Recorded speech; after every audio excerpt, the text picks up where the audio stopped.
¿Qué tal? Mi nombre es Alexander Guamán, estudiante de la carrera de Ingeniería Civil de la Universidad de la SUAY.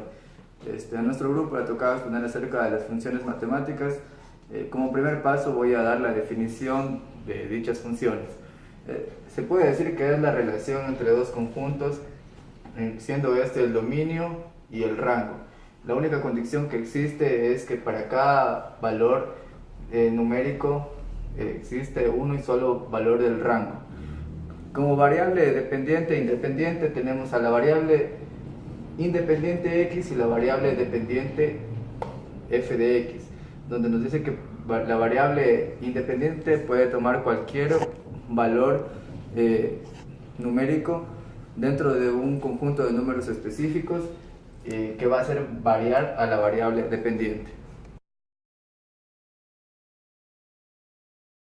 Como siguiente paso les voy a mencionar rápidamente las propiedades de las funciones. Como primera propiedad tenemos el signo de la función que nos ayuda a determinar si la curva está sobre el eje x o bajo el eje x. Ceros de la función, que también se les llama raíces de la función. La monotonía nos ayuda a determinar el crecimiento o decrecimiento de la función. Los puntos extremos serían los puntos más altos o los puntos más bajos de la función.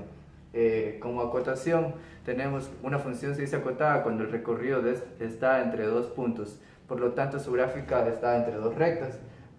Como siguiente tendremos la simetría y por último la periodicidad.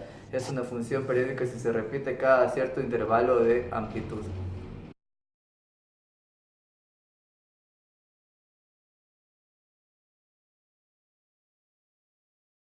Mi nombre es Sebastián Vélez y voy a seguir con la explicación. Existen diferentes tipos de funciones como las polinomiales algebraicas que se dividen en lineal, cuadrática y cúbica. Las trascendentes, las cuales no son algebraicas y se pueden dividir trigonométricas, exponenciales, logarítmicas y a su vez sus inversas. En este caso, las funciones algebraicas lineales pueden tomar esta forma: f de x igual a x más b, es una línea recta, donde a es la pendiente. Si es positivo, la línea es positiva; si es negativo, la línea es negativa, o sea, pasa hacia abajo. La función cuadrática f de x es igual a x cuadrado más bx más c, donde a debe ser diferente de 0. Si a es mayor que 0, la curva se abre hacia arriba, es una parábola, y si es menor que 0, la parábola se abre hacia abajo. Las funciones cúbicas toman esta forma: x cubo más bx cuadrado más x más d, donde a debe ser igualmente diferente de 0. La función más común, la curva más común de la función cúbica es esta pasando por el origen. Nombrar rápidamente las funciones trascendentes. Funciones trascendentes son todas aquellas que no son algebraicas. Existen las trigonométricas, exponenciales, logarítmicas y sus inversas. Funciones trigonométricas son las 6 básicas ya conocidas: seno, coseno, tangente, cosecante, secante y cotangente. Estas funciones tienen su gráfica ya definida. Las funciones exponenciales. Las funciones exponenciales a tiene que ser la base de la función exponencial, es un número real mayor a 0 y debe ser diferente de 1. Y x es el exponente. La función logarítmica. La función logarítmica es la función inversa de la función exponencial, es el logaritmo en base a de x. Existe un caso especial: si fuera el logaritmo de base e, sería el logaritmo natural, e siendo la constante de Euler.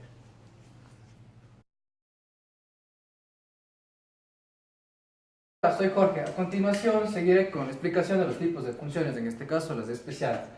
La de valor absoluto. La de valor absoluto nos hace referencia a una función en donde nos muestra una gráfica que es par.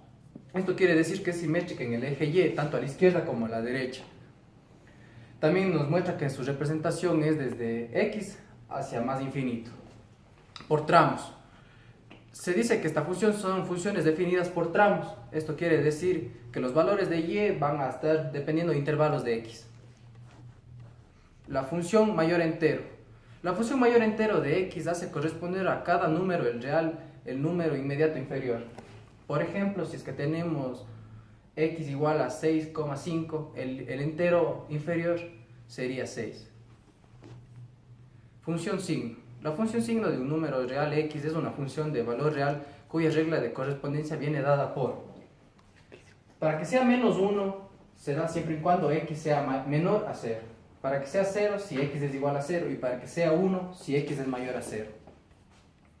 La función raíz cuadrada. La función raíz cuadrada nos da la primera restricción que tenemos, que esta no puede tener ninguna raíz de ningún número negativo, por lo cual se va a extender desde 0 hasta más infinito.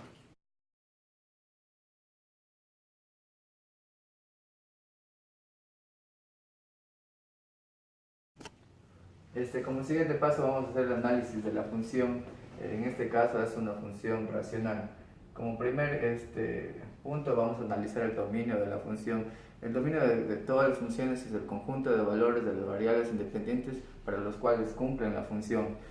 Para eso tenemos las siguientes restricciones, son las raíces pares y cuando hagan el denominador cero, y por definición como pueden ser las logarítmicas y trigonométricas. Para este caso vamos a analizar cuando el denominador sea diferente de 0. Para determinar los valores de x donde el denominador sea 0, hacemos por factorización y determinamos que en x igual a 2 no existe función, y también en x igual a menos 1 tampoco existe función. Entonces, como definición para esta función tenemos que el dominio va desde menos infinito hasta menos 1, y desde menos 1 a 2, y desde 2 hasta más infinito.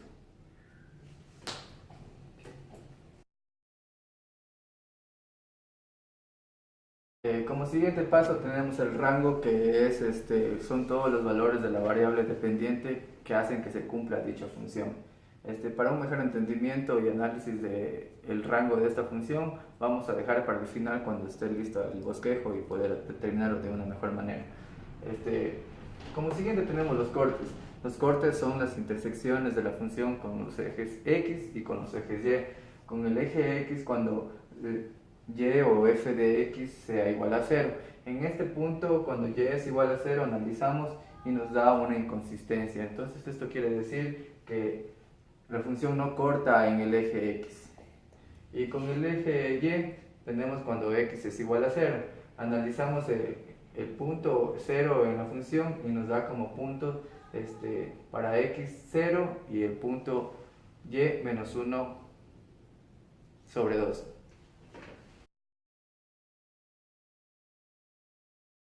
El signo de esta función, primero debemos saber que el signo nos sirve para determinar si la curva está sobre el eje x o debajo del eje x. Para determinar esto hacemos mediante puntos críticos, tanto en el numerador como en el denominador. Esto se lo realiza igualando a 0 el numerador. En este caso nos da una inconsistencia. Y igualando a 0 el denominador por factorización nos da los puntos x igual a 2 y x igual a menos 1, donde son los puntos donde no cumple la función. Para determinar su signo trazamos una recta con sus puntos críticos, menos 1 y 2. En este caso los hemos encerrado en un círculo para comprender que por este punto no pasa la función, o sea, no se cumple la función. Entonces analizaremos el signo, desde menos infinito hasta menos 1, excluido el menos 1. Para esto utilizamos menos 2, reemplazando en la función original, menos 2 al cuadrado, menos 2, nos da como resultado positivo. Como en el numerador tenemos un número positivo, positivo sobre positivo nos dará su resultado positivo. Esto quiere decir que la función estará sobre el eje x. Para determinar entre los intervalos de menos 1 a 2 excluidos menos 1 y 2, analizamos con el punto 0. El punto 0 evaluado en la función original nos da 0 al cuadrado, menos 0, menos 2. Arriba positivo, abajo negativo, nos da como resultado un número negativo. Esto quiere decir que va debajo del eje x. Y como último paso analizaremos el intervalo desde 2 a más infinito. Para ello tomamos el punto número 3. Número 3 evaluado en la función original nos da como 3 al cuadrado, menos 3, menos 2. Nos da como resultado un número positivo. En el numerador tenemos un número positivo, positivo sobre positivo, positivo. Esto nos dice que la curva va sobre el eje x cuando toma valores mayores a 2. La simetría. La simetría es el estudio que nos permite analizar si es que existe la misma cantidad de curva por arriba o por debajo de los ejes coordenados. Para saber si es que es simétrica con respecto al eje x, tenemos que reemplazar y por menos y en nuestra función original. En este caso nos dan una función muy diferente a nuestra función original, por lo tanto decimos que no hay simetría con el eje X. Con respecto al eje Y, tenemos que reemplazar X por menos X en nuestra función original. Nuevamente en este caso nos dan una función muy diferente a nuestra función original, por lo tanto decimos que no hay simetría con respecto al eje Y. Con el origen, reemplazamos X por menos X y Y por menos Y en nuestra función original. En este caso, nuevamente nos vuelven a dar una función muy diferente a nuestra función original. Por lo tanto, concluimos que tampoco hay simetría con el origen. Gracias. Ahora vamos con el análisis de las asíntotas de la función. Las asíntotas son rectas imaginarias que restringen el bosquejo o la gráfica de la función. Existen tres asíntotas: verticales, horizontales o oblicuas. Las asíntotas verticales son rectas imaginarias, paralelas al eje Y y que cortan al eje X. ¿Cómo se calculan? Son todos los valores para los cuales X no cumple con la función. Para nuestra función sería igualando el denominador a 0. Como ya obtuvimos anteriormente, dos valores cuando X es igual a menos 1 y cuando X es igual a 2. Entonces las asíntotas verticales se miden en estos valores, haciendo tender a menos 1 por la izquierda, menos 1 por la derecha, y en este caso 2 por la izquierda y 2 por la derecha. Dando valores cercanos a menos 1 por la izquierda, como anteriormente vimos en el signo, entonces sería más infinito. Dando valores cercanos a menos 1 por la derecha, sería igual a menos infinito. Dando valores cercanos a 2 por la izquierda, nos saldría igual a menos infinito el Y, y valores cercanos a 2 por la derecha, el Y nos saldría más infinito.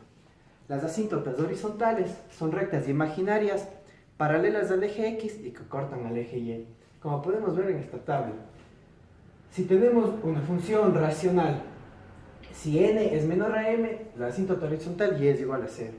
Si n es igual a m, la asíntota horizontal sería igual a los coeficientes a sobre b, y si n es mayor que m, no existe asíntota horizontal. En el caso de nuestra gráfica, si existe asíntota horizontal, podemos ver que n es menor que m, 2 es menor que 0, entonces existe la asíntota horizontal y igual a 0. Las asíntotas horizontales se miden en los extremos, es decir, cuando x tiende a más infinito y cuando x tiende a menos infinito. Damos valores mayores, puede ser 10, 100, menos 10 y 100, y vemos que en el f de x los valores tienden a 0 por arriba y los valores negativos tienden a 0 igualmente por arriba. Entonces tenemos las asíntotas horizontales, las asíntotas verticales, las asíntotas oblicuas. Las asíntotas oblicuas son rectas inclinadas. Si n menos m es igual a 1, existe asíntota oblicua.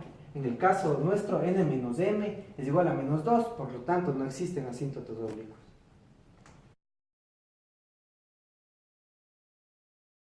A continuación les explicaré sobre el bosquejo de la función. Ya, anteriormente calculado las asíntotas de la función, los cortes, en el único corte que tiene esta función en el caso es en el eje Y, que nos da el valor de 0 en x y menos 1 medio, el punto de corte. Ahora procederemos con las asíntotas a ver su tendencia.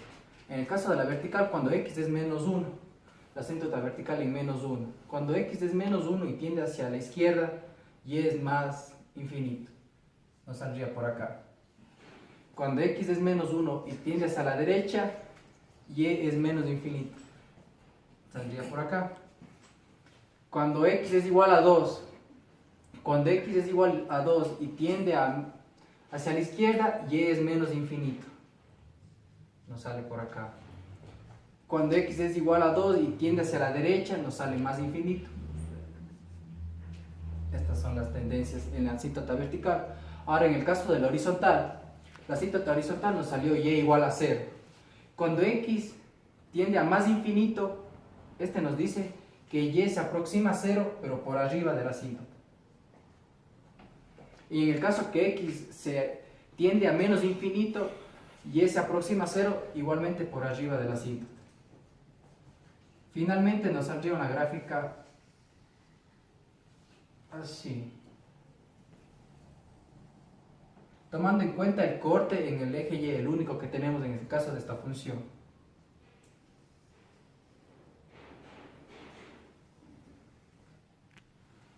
Finalmente, como quedó postergado el rango, tenemos que determinarlo ahora. Ya. Ahora, para determinar el rango tenemos que visualizar la gráfica de la función, donde podemos ver que tenemos un pico máximo que lo determinaremos como Y1.